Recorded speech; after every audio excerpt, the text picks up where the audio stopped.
Welcome to Loock Gallery. My name is Loock, and I'm hosting two exhibitions in conjunction with the European Month of Photography 2020 here at the Reinbeckhallen in Berlin. On the ground floor, we present the work by American-based photographer Gregory Halpern, who is in his early 40s, and on the upper floor, we show silver gelatine prints by Berlin-based photographer Manfred Paul, who is in his late 70s. Right behind me, you see the work Omaha Sketchbook portfolio, which is shown for the first time. And in the main space, we present 25 prints from Zizzix, a work that Gregory photographed in and around Los Angeles between 2008 and 2015. To learn more about Zizzix and the Omaha Sketchbook, please keep watching the interview between Candice M and Gregory Halpern.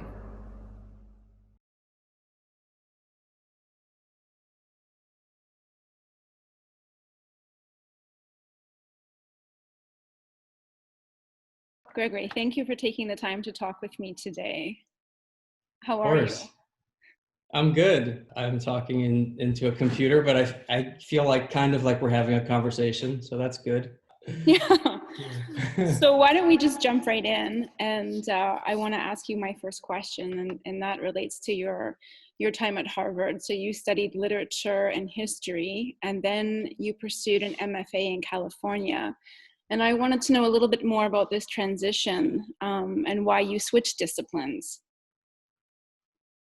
I sort of fell in love with photography as a teenager, but I never really felt like it was something I could do, like I could commit to as a life. You know, I had no one I knew was an artist growing up. No one in my family really, was that interested in art. And I had this excitement I knew about the camera and photographs, but I didn't know what to do with it. And so I studied history and literature, which I felt somehow, I mean, it's no more practical of a discipline really, but somehow it felt like something I could do. And then on the side, I kept taking photography classes when I could. And that's when I met Chris Killip, who taught photography at Harvard. Chris really sort of was responsible in a lot of ways for me learning to take it seriously, like treating it like something that could be a serious pursuit. And ultimately he sort of led me to go to California College of the Arts, where I studied with Larry Sultan. Chris was sort of skeptical of pursuing an MFA because I think he knew that it was not an easy field. And but he said, if you're going to go to graduate school, you have to study with Larry. That was it. And okay. That was his. Now, did Chris know about your project at the time, Harvard Works Because We Do, which resulted in a photo book? Yes, Chris was my main sort of like mentor and champion, I'd say, at Harvard. So Chris never studied photography and dropped out of school in 8th grade and was totally self-taught. And I think he never really felt 100% comfortable in the Harvard environment. And he always had a little bit of I'd say like a working class chip on his shoulder is an understatement. But there was something about that I related to very much. I grew up in Buffalo, New York. It's a very working class town. And Chris was sort of like, somehow felt like an ally to me. And so he really encouraged me early on with that work I did at Harvard, which was very much, not just sort of like a photographic exploration, but it had a real activist element to it. And that, the school was underpaying and cutting the wages of the service workers and the food workers and security guards and custodians. And Chris was really supportive of that movement that I got involved in, and then the photographic the photographic project that came out of that. So he would give me film, he would let me use the darkroom. Even after I graduated, he sort of helped me keep working on it. Oh, okay. And one thing I wanted to ask you, so when you finished your MFA, then you applied for a residency at the Bemis Center for Contemporary Art in Omaha, Nebraska. That was in 2005, I believe. So you spent a few months in the fall there. And I'm wondering, what were your first impressions of the city and its residents? And I ask this because it obviously had a lasting impact on you and your photographic practice, because you returned to the city over the course of the next 15 years, photographing both the city and its residents, resulting in both of your photo books, Omaha Sketchbook. Yeah, so I had lived on the East Coast and the West Coast of the US and never in the middle of the country. And it's really easy to sort of like fall into a cliche or stereotype when you describe these regions of the US, but it really did feel like a different place to be. It had some aspects of where I grew up in Buffalo, which is has a little bit of a Midwestern culture, but ultimately, like, I'd say the main thing that felt that I guess I started like chasing with the pictures was this sort of like very American sense of like what a boy should grow up to be, what a man should be. And it felt more visible in Omaha than in other places I'd lived. I mean, in simple examples would be, ROTC, which is sort of like a training for young, teenagers, or college kids to sort of train to be in the Army, was very present. The largest Air Force base in America is just outside the city. College football is a huge part of the culture. The rodeo is like a real thing that fills up stadiums. All of that felt like an interesting thing to be photographing and thinking about. And at the same time, there was this kind of confluence of things in American politics where George W. Bush was our president at the time, and he had basically, I felt like he grew up in this sort of idea of like a wounded masculinity that post September 11th in the U.S. there's this sense that we needed to lash out, we needed to sort of, and of course the Iraq War resulted, and it was sort of like this epic mistake, but it felt like this need, this like very masculine. It brought me back to sort of like high school, where like locker room fights would happen, where like one boy's sort of masculinity would feel injured, and so they needed to reassert themselves. And it was just, it felt like all of a sudden I was thinking about this cycle that men, maybe American men in particular, sort of this trap that we've like fallen into because we've been trained to think that way. So from these ideas generated this notion of the Omaha Sketchbook?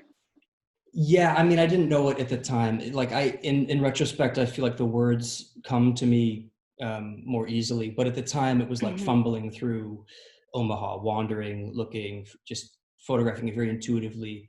And then the editing process, I feel like, is when I start to figure out, okay, there's the 10 best portraits or portraits of young men. And what's that all about? And so for me, it's sort of like this it's the slow process of trying to figure out where the pictures are kind of leading me, if that makes sense. Because it's also, maybe you can show us the first version of the book and then also the second version. Because it's not just portraits of men, you also have landscapes, you have architecture as well, you have some animals. So for me, I'm really interested in sort of understanding the difference between the first version, which was published in 2009 with J&L Books, and then the 2019 version, which was published with Mac Books. And the difference is, one is 44 pages, the other is 144. So the differences must be great in terms of narrative, the structure, and also, as you've often described in the past, this notion of space. So the space in the book, but also the space that the viewer takes when looking at these bodies of work. I have both versions I can show you. This was published in 2009, and it was published by J&L Books, which is, you can see on the back. We just made 35 copies of this, and we printed it. When I say we, it's me and Jason Fulford, who runs J&L. And Jason is a friend whose work I've long admired, and he visited me in Rochester, where I was living at the time, and showed him a bunch of prints, like big prints, and it's tough to see this. It's so small, isn't it? But and have you always worked with color? Like color photography? Yes. Well, early Harvard work was black and white, but you know, after that project, I quickly gave it up, and I've always since then worked in color.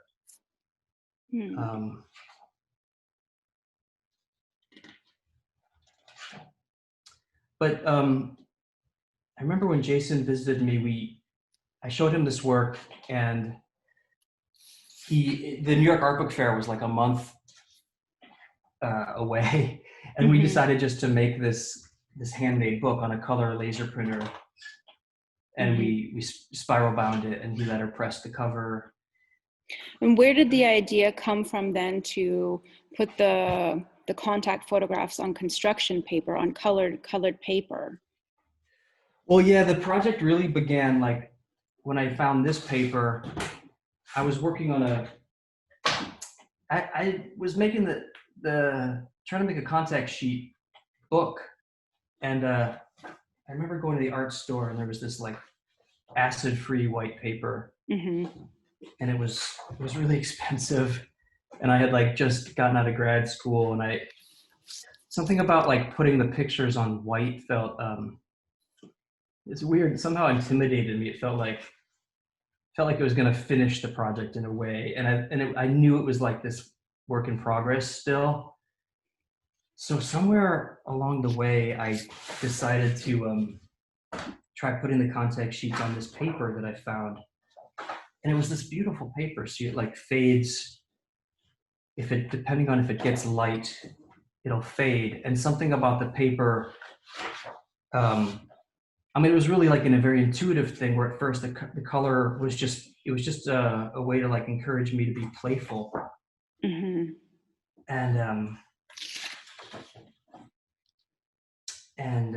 be sort of let the work feel more raw and immediate, and it just felt like when I took the paper away and I put it on white, it lost something of its sort of like immediacy.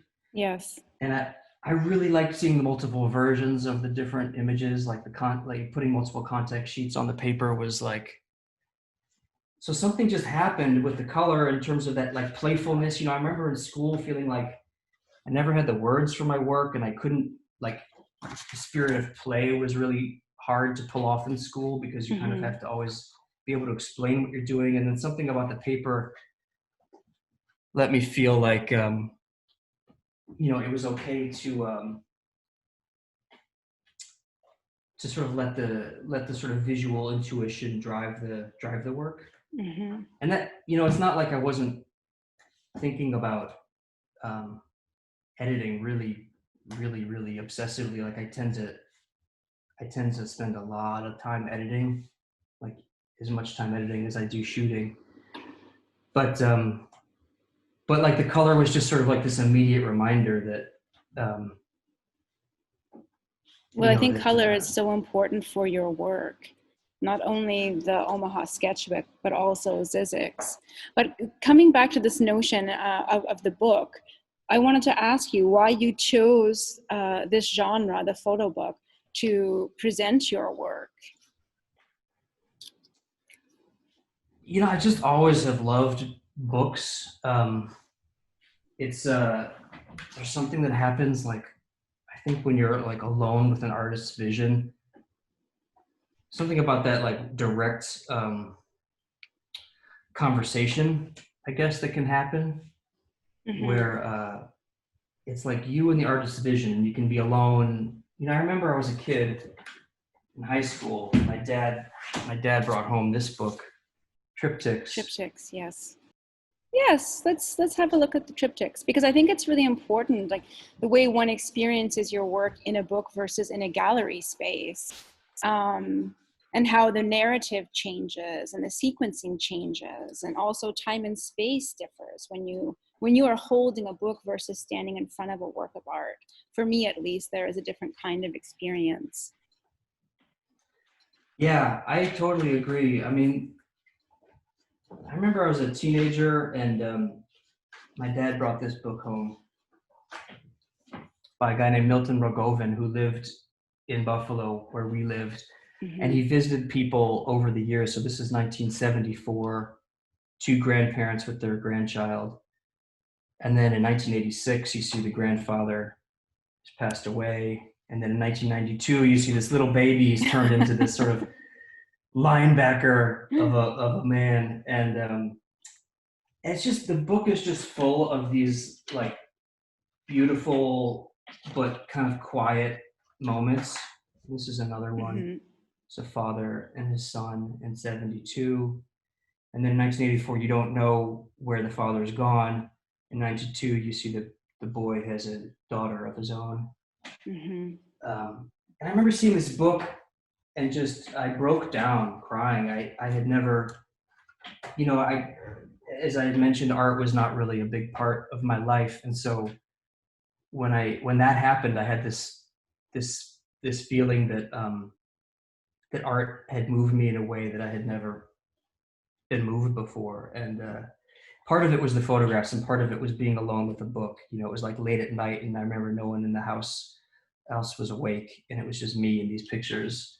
And that was a really profound experience. So for me, the book's always been like almost the primary form of expressing myself. How difficult is it for you to decide on your sequence? Because if you're shooting thousands of photographs, you have so much film. How can you say something about that process? What is it like? Yeah. So I'm just interested in that process of making these decisions and then putting the images into a sequence, because there's a narrative, right? But as you've explained before, in terms of space, you allow the photographs to raise questions. So what are they actually about? So you give us the opportunity to draw our own conclusions and also to form meaning through the association of the images and their arrangement. So I wonder, like, how difficult is it? Because you're often working on projects for years, decades in some cases. And so you accumulate a lot of material, and I wonder how difficult is it for you to then pare down this material to then produce a photo book? Yeah, I feel like that's as much a challenge as making the pictures in the first place. I mean, the really simple answer is just time. Like time between when I made the picture and when I'm looking at it is having a lot of time is very helpful to me, because it helps me see the picture much more clearly. And even just then, when I was flipping through pictures, you know, some of the images or the pairings might have felt like there was a spark and there was something beautiful happening, but it often doesn't last. The juxtapositions or the sequence, it feels cheap, or it feels too easy, or, you know, you realize it's based purely on color or some formal relationship or something. And then it has to somehow be interesting the next day or the next week, you know, the next year, ideally. So for me, it's simple. Sometimes it's like I won't even develop my film for weeks or months before I look at it. And then usually when I look, I'm often disappointed because I feel like the thing that moved me in the moment somehow isn't there. But sometimes it's still there, it's just different. And I have to learn to sort of realize that it's something different than what I witnessed, you know? And do you find yourself often editing? Because as you're explaining this, I think about writing. So I'll start writing something and I'm approaching a topic from one perspective, and then perhaps I have some time to think about it and I come back to it and I'm either not happy with it or I see it from a different perspective altogether.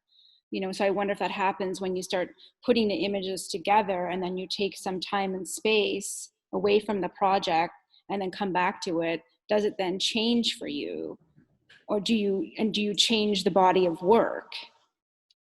Yeah, definitely over time. I mean, one of the nice things about this project is there was so much time to look at the pictures and see what was happening and make changes, but definitely it's nice to put it away, not look. And they're trusted people I will show the work to. I think you have to be careful not to show too many people, because my instinct will be to just do what the last person told me, maybe. So I have to be really selective who I show the work to. Yes. And then, that was actually one of my questions. You know, do you show the work to others, and who?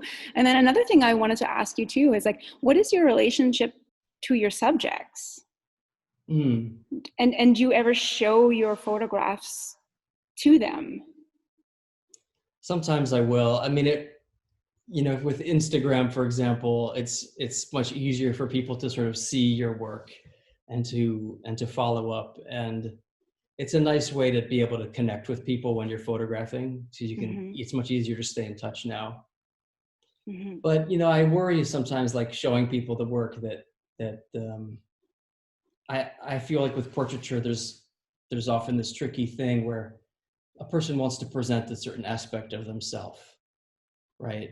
And of course, and the photographer's job is to not hand over control. I feel, and maybe it's of course, this is where it gets very complicated ethically with portraiture, but I think it's always important for the photographer to sort of pursue what they find beautiful or profound about the subject, regardless of what the subject is trying to present. And so, of course, I worry when I show the work to people that they won't like what I've done, or they won't like how I photographed someone else. But it's taken some time to grow comfortable with the fact that I have to trust what it is that I see.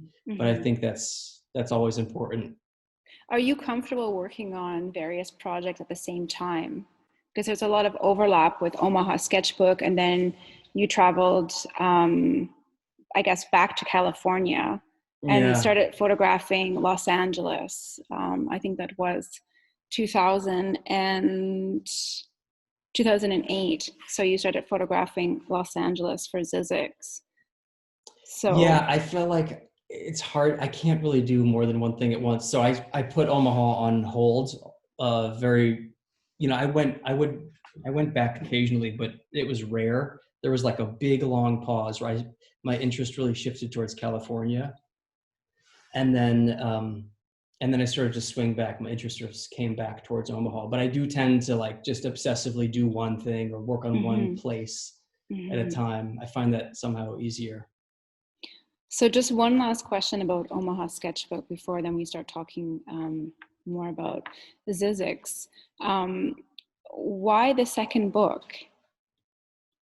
Oh, so, I didn't get into it, but with the J&L book, we tried to print the pictures with the colorful background, but because we had like no budget to print it, the paper on a laser printer, everything comes out a little bit glossy. And so the construction paper was glossy and the contact sheet was glossy. And on the MacBook, if you look carefully, you can see that we have a spot varnish just on the contact sheet, whereas the construction paper is sort of a matte surface, and to produce it with this really sort of like high-end reproduction so that it had the feeling of the actual sketchbook. But also the work had changed, there were a lot more new pictures. I think the work probably got a bit darker and a bit more intense. And I just wanted to produce sort of a whole new look. I mean, the same spirit is there in some ways, but I wanted to make a whole different set of pictures from it. Do you think you would do the same for Zizzix? Do you think you would go back to Los Angeles and continue photographing and then making another book in the future? That's interesting. I mean, I do wonder, I have all these outtakes from that project but I sort of feel like that project somehow should just be what it is. I feel like I shouldn't try to update. The Omaha Sketchbook felt like, because it has this spirit of just being like this evolving sketchbook that, every once in a while I would open the thing up and move contact sheets around. It never felt like it was nailed down. Or I would change the construction paper, or I would, I would put it in the sun and fade it and change the color of it. I felt like it should be this living thing, but Zizzix somehow feels like it's this thing that was made at a certain time. The project is now finished. Perhaps you can show us Zizzix with the other camera. Yeah. And I actually want to ask you about this quote that I found, and I think it would be good to read the quote while also looking at some of the images. So perhaps I will just explain to the viewers that these photographs were taken between 2008 and 2015 in and around Los Angeles. And when you've talked about the book in the past, you've said, and I want to read this quote. I wanted to make a book that, in its edit and range, was unwieldy and unpredictable, that struggled to hold itself together and yet somehow does, like the city of Los Angeles itself. I wanted the pictures to evoke something simultaneously contemporary and ancient, a response to the Los Angeles of the moment, but also something not so literal. I wanted the space to also be somewhat mythical, the timeline somewhat biblical, end quote. So perhaps you can take us through the photo book and explain what you mean by something that struggled to hold itself together and yet somehow does. Yeah, I felt like Los Angeles was such a fascinating place, in part because it was really confusing. I mean, there was just such extreme beauty and ugliness right next to each other all the time. The sunlight and the color palette was so saturated in a way that I wasn't used to. And I was thinking about how what would happen if, photographically you sort of try to embrace all of those extremes and all of those contradictions and put it all together. And what happens, I guess because I teach photography, I tend to think about with students, like, a project needs containers. It needs a container, and often the container is like a set of words or a statement or something that describes what is inside the project, and that helps you focus, right? But then I was thinking about, what if we make a sort of a giant container for this project that embraces all of the contradictions and idiosyncrasies of Los Angeles, and puts it all together to the point where it almost can't hold itself together, like where it almost feels like the project is falling apart. But that's how the city feels. The city feels to me like it's always on the brink of utter disaster, and it feels like it never makes any sense as a place. It was so not designed by an urban designer, and it's sort of driving through the city or walking through the city is can be such a surreal experience. And I wanted the book to sort of mimic that feeling, I guess. And I know exactly what you're saying. So I spent a few months last year at the Getty, and I lived in Culver City, and traveling from Culver City to the Getty every day, I mean, the landscape there is just breathtaking, but you often see scenes of beauty juxtaposed with incredible poverty and these derelict buildings. So all of these elements are part of Los Angeles, and there's a certain feeling there that I haven't experienced elsewhere. So that's why when I read this quote, I thought, oh, this is really interesting. I wanted to tease out some of these ideas and also have you explain them as you show us the photo book. Such a enjoyable project to work on, really, because visually I'd never been in a place that was I found so strange and surprising, and just sort of despair and hope are feel really close together there. I'm just wondering, did you feel any of this in Omaha? Much less so. Omaha felt much more like, to me, like a quote normal place somehow, compared, maybe just because it was much closer to the kind of place where I grew up. Los Angeles just it felt really foreign, and so like embracing, for me, the way like realism and surrealism sort of collide in this book felt somehow appropriate, because it felt sort of like a dreamlike place, or a place that had these allusions to both biblical times or some sort of like post-apocalyptic near future time. Mm-hmm. So it felt like a different aesthetic and a different approach was the right thing to do there. Do you think both of these books, and I wonder, do you think they're both saying something about America, or this notion of Americanness? And if so, what are they trying to communicate? I think that you said also that your photographs often raise questions, but I think they do more than that. they provide insight into something?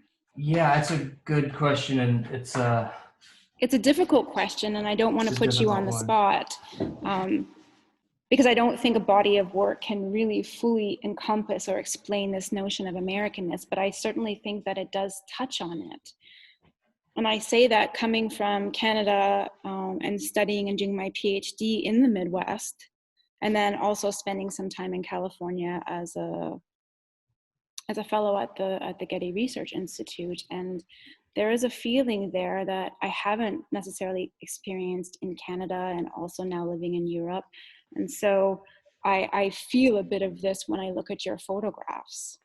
I mean, I feel like I would struggle to say that it all somehow, was like reducible to saying something about America altogether. But I do think that those two projects in their own way address different things that are maybe uniquely American. I mean, I guess with Omaha, I got into it a little bit, but this idea of the American man, I think, is what I was thinking about. Although, obviously those issues of masculinity cross cultures, but there did feel something uniquely about this sort of American idea of manhood in Omaha.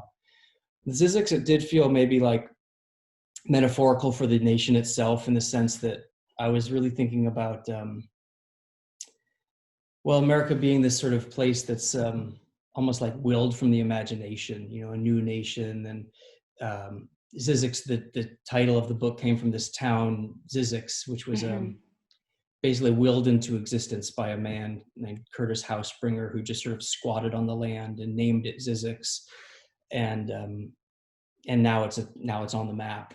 And so I was fascinated by that idea of sort of going to the desert and making a city that in some ways shouldn't be located there at all, which feels somehow metaphorical to Los Angeles. And the project it starts in the desert and moves west. So it moves through the city and ends at the ocean. I was thinking about American manifest destiny, where we land on the East Coast and sort of move westward where we come. So I was thinking about all of those things. After spending some more time looking at your series Zizzix, both in the Photobook and at the Loock Gallery, 3 images really stood out for me. I'm wondering if you would be able to say a few words about each of the works. Sure, yeah. The first image came from really brief experience with this man I met just walking around downtown.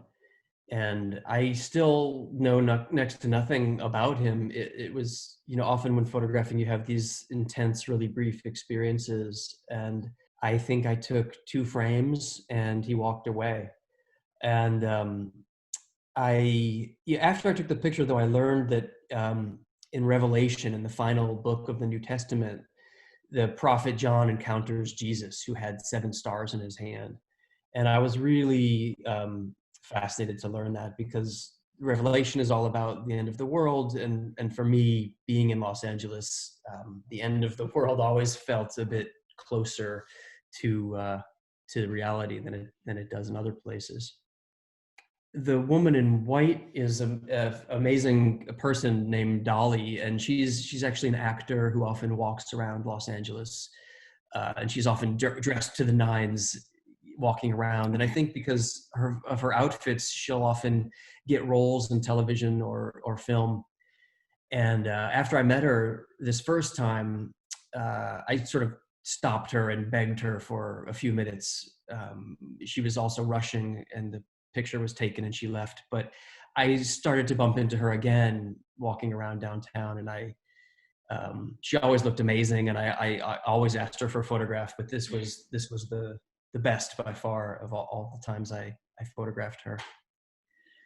And the last image, the phone in the hand, I really wanted to avoid references to Hollywood in this project, because LA is sort of like this just massive image factory, but I think of the images it produces as often this false reality, images that sort of like whitewash the world and LA itself. And very few people know, for example, that LA is only 30% white in terms of its population, but the world we see reflected in Hollywood is far from that. And so I was really interested in like sort of puncturing the reality of what LA looks like in reality. And, but I loved this image. I needed one image, I felt like, at least to reference the omnipresence of Hollywood. Thank you for sharing those stories. Are you working on something new right now? Well, yeah, I'm working on a project that it's like going back for 15 years or so, pictures from around here, Rochester, New York, where I now live, and then Buffalo, New York, where I was born. And I'm out photographing a lot again, and I'm going to make a book with Mac of those pictures. Great. Not for 2 years, but so I have some time to keep working. But I'm very excited about that because it's sort of about home. Okay. And I've always gone elsewhere to make projects, or at least the projects that have been published or shown have been elsewhere. But the work from home has always been, I've always kind of kept it here and not put it out, because it always felt like this thing that, how could I ever be done with it? But I do feel like it's time to sort of turn to it and turn it into something. That's great. And so you also have an upcoming exhibition at the ICP. Will any of this work be shown in that exhibition? It's a group exhibition, right? Yeah, it's a group exhibition that Paul Graham has curated, called But Still It Turns. It's about sort of his vision of new documentary, and eight or so photographers. And he's showing Zizzix. So that will be shown at ICP in January. Great. Perhaps we can wrap it up now. I just want to thank you again for your time today. And I look forward to at some point meeting you in person, whether it's here in Germany or in the United States. And yeah. It's hard to believe we haven't met in person yet, but yes, someday. Someday, hopefully. I look forward to it. Yes, I do too. So enjoy the rest of your day, and thanks, stay Candice, healthy. Stay healthy. Bye, Candice. So nice talking to you too.